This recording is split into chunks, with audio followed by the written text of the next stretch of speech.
Chapter 6: Research and Consequences.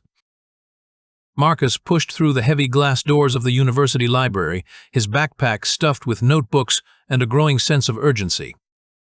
2 days had passed since the evacuation order in Valdris, and he'd been thinking constantly about Sister Cora's mention of the capital's academies and resources. But first, he needed answers to questions that had gnawed at him since the refugees' arrival. If he was going to meet scholars in Drakmore, he wanted to be prepared with the right questions, ones that might help him understand this strange world he'd been living in without knowing he could research it. The library's main floor bustled with the usual mix of stressed students and caffeine-fueled academic desperation. Marcus found an empty table in the reference section and spread out his materials, notebooks, pens, and a carefully constructed list of questions he'd been developing. At the top of his page, written in neat print, "Questions for Sister Cora." Below that, a growing list that represented months of accumulated curiosity about Valdris. Astronomy. Do they know constellations? Is this the same sky? Calendar systems. How do they measure time and seasons? Geography. Are there maps? What do they know about distant lands? History. How long have kingdoms like Drakmore existed? Magic. Is it recent? Ancient? How does it work? Literacy. Who can read? What do they read? Technology. Why no advancement? What prevents progress? Agriculture. What techniques do they use? What could I teach? Medicine. Do they understand disease? Sanitation? Marcus stared at his list, realizing how much he didn't know about the world he'd been living in part-time for years. He'd been so focused on immediate problems, helping his family survive, improving their crops, dealing with daily life, that he'd never thought to ask bigger questions. He pulled out his laptop and began searching for information that might help him understand what to expect from a medieval capital city. Academic databases, historical texts, anything that might give him insight into how knowledge was preserved and transmitted in pre-industrial societies. Marcus found himself deep in articles about the Library of Alexandria, monastic scriptoriums, the role of clergy in preserving knowledge during the Dark Ages. He took notes about how information was organized, how scholars communicated across distances, what kinds of questions would seem natural for someone from a farming village to ask. A paper on astronomical knowledge in medieval Europe caught his attention. He scanned through sections on celestial navigation, calendar systems, the preservation of Greek astronomical texts.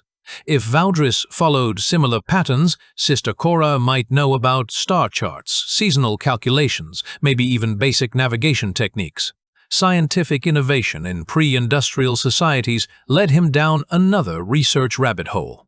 Marcus read about agricultural innovations, early chemistry, the gradual development of metallurgy and engineering. Some of this could explain why Valdris seemed technologically stagnant. If magic provided solutions to problems that normally drove innovation, why would anyone bother developing alternatives? But that raised another question. How long had magic existed in that world? Was it recent, like Malachar's rise, or had it been shaping their society for centuries? Marcus added more questions to his list.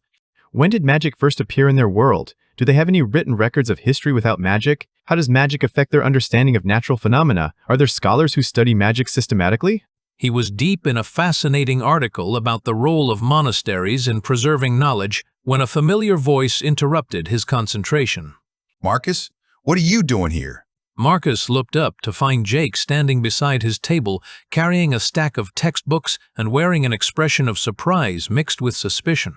Research for a project. What kind of project? This looks like medieval history, not pre-med coursework. It's interdisciplinary, looking at historical approaches to medicine and agriculture. Marcus, we need to talk. About what? About the fact that you missed Dr. Peterson's lab yesterday, the one where we covered practical applications of organic synthesis, the one that's going to be on next week's exam.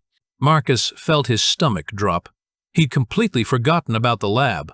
In Valdris, he'd been dealing with evacuation preparations, trying to help his family decide what to pack and what to leave behind. The idea of a chemistry lab had seemed impossibly distant. I was sick. Which wasn't entirely untrue. He had felt nauseous thinking about leaving the farm. Sick. Right, the same way you were 6 when you missed Professor Williams' review session and distracted by family issues when you didn't show up for our study group. Marcus, I'm worried about you. Your grades are slipping. You're missing important classes. And now I find you in the library researching medieval history instead of studying for exams. My grades aren't that bad. Dr. Peterson specifically asked me if I knew what was going on with you, What did you tell him? that you were dealing with some personal issues, but that you're normally a dedicated student. But Marcus, I can't keep covering for you if you're not going to help yourself. They sat in silence for a moment, surrounded by the ambient noise of the library keyboards clicking, pages turning, the distant hum of the ventilation system. Marcus stared at his list of questions for Sister Cora and felt the familiar weight of living two lives.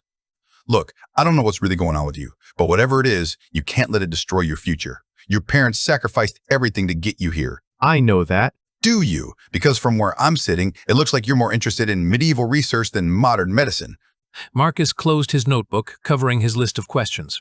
It's not that simple.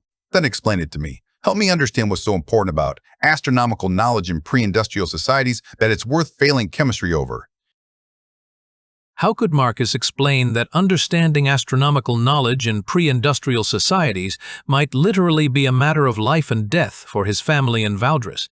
How could he say that his medieval research was more urgent than his modern education because he was the only person who could help bridge the gap between worlds?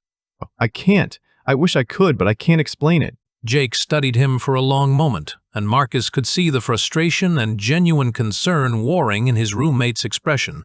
Okay, I don't understand, but okay. But Marcus, you have to make a choice. Either recommit to your education here or accept that you're going to fail out of pre-med. There's no middle ground. After Jake left, Marcus sat alone at his table, staring at his research materials. His list of questions for Sister Cora seemed somehow less important now, overshadowed by the weight of his friend's words. Jake was right. Marcus's modern life was falling apart while he focused on medieval concerns. His chemistry grade was suffering. He was missing important classes. His best friend was losing faith in him. But in 2 days, his Valdres family would begin a dangerous journey to an unknown city, fleeing from magical threats that could destroy everything he cared about in that world. How could he prioritize chemistry homework over their survival? Marcus packed up his materials, carefully folding his list of questions for Sister Cora and tucking it into his notebook. The research could wait. Right now, he needed to figure out how to salvage his chemistry grade before it was too late. But as he walked back to his dorm, Marcus couldn't shake the feeling that he was running out of time in both worlds. The evacuation in Valdres was imminent. His academic standing in Chicago was deteriorating rapidly, and somehow he had to find a way to succeed in both places. Failure in either world would mean letting down people who depended on him. The weight of that responsibility felt heavier than all the textbooks in the library combined.